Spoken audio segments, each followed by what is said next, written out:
Welcome back to John Bachman. Now, a Saudi Arabian man described by a Border Patrol official as a, quote, potential terrorist was arrested in Arizona.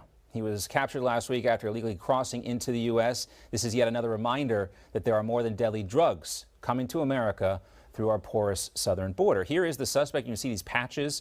One of them was an American flag. The other one said Central Oneida County Volunteer Ambulance Corps. When the when CPB called that volunteer ambulance corps, they said they didn't know who this guy was. They don't know how he got this jacket, but the apprehension of this suspect comes as we see this continued surge of illegal immigrants coming into the U.S.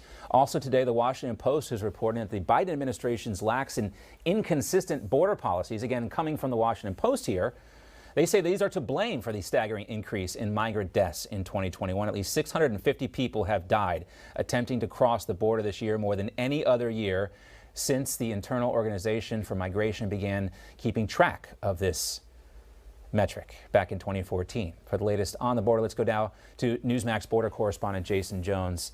So Jason, a lot of migrants are dying here. We also have this Saudi Arabian man arrested, described as a potential terrorist. This is like worst case scenario stuff.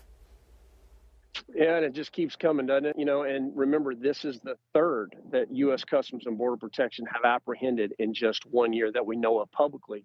And it goes back to why CBP is, you know, really one of the most transparent federal law enforcement agencies out there.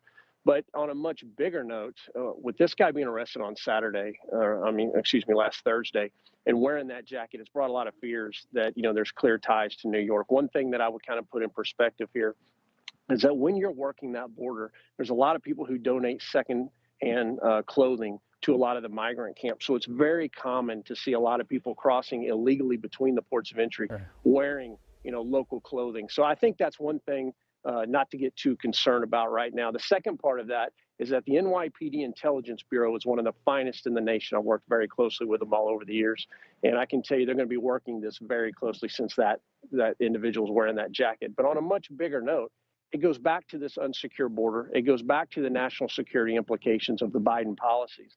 Whether it's fentanyl, whether it's, you know, terrorists crossing that southwest border, this is just where we are.